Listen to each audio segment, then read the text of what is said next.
na página 34, nós temos aí a África antes dos europeus e os africanos e os europeus, ou seja, a África pós os europeus. Nós vamos ler algumas partes. Então, abro na página 34 e na página 35, certo?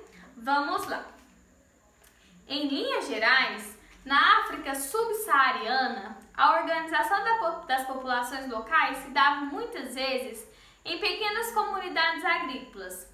Nesses casos, a produção era coletiva e a terra era de uso comum. A família era a unidade básica das comunidades, o centro de todas as outras relações. As famílias eram estendidas e incluíam parentes distantes, dependendo da localidade. Elas eram matrilineares, ou seja, a liderança não passava de pai para filho, mas de mãe para filha. A economia desses grupos era chamada de doméstica. O trabalho era dividido entre os sexos. Os homens geralmente trabalhavam fora das aldeias e comunidades, enquanto as mulheres eram responsáveis pelas atividades internas.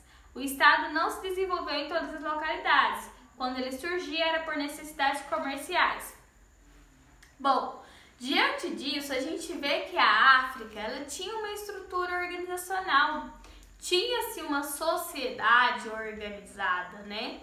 E o que aconteceu? Os europeus, né, as potências, agiram-se como se a África fosse um território sem ninguém, sem nenhum morador, sem nenhuma comunidade, sem nenhuma lei, sem nenhuma organização. Fosse um pedaço de terra para ser dividido, né? Eles não levaram em conta que existiam vidas, que existiam famílias, que existia uma organização da comunidade, da sociedade, né? A gente percebe aí que com o neocolonialismo, eles não levaram em conta as vidas que tinham no território africano, né? Ou seja, com a divisão desses territórios, o que se perdeu ali? A origem, né? A cultura, ali a forma de viver em comunidade, em sociedade se perdeu após essa divisão territorial, né? E agora nós vamos ver na página aqui 34, continuando os africanos e os europeus. Quando teve início o processo imperialista no final do século XIX, a África foi o continente mais explorado por causa da sua proximidade com a Europa. Primeiro, os recursos econômicos e militares dos europeus eram superiores aos africanos. As armas europeias eram mais modernas e em maior quantidade. Isso facilitou o adentramento do território. Havia disputas e conflitos entre diversos grupos africanos, enquanto os exploradores mantiveram relativa paz no continente europeu até 1914. De fato, no caso dos africanos, vários reinos passavam por um período de instabilidade, com disputas internas de poder ou entre populações rivais. Bom, os imperialistas aproveitaram, né, dessa fragilidade dos africanos, porque eles se disputavam entre si, né? Haviam-se disputas entre tribos, né, entre etnias. Então, com essa fragilidade, né, os europeus se tornaram mais fortes. O fim do tráfico de escravos também afetou economicamente algumas localidades, o que as tornava alvos fáceis da dominação europeia. Como resultado de todos os fatores elencados, o continente africano foi dominado.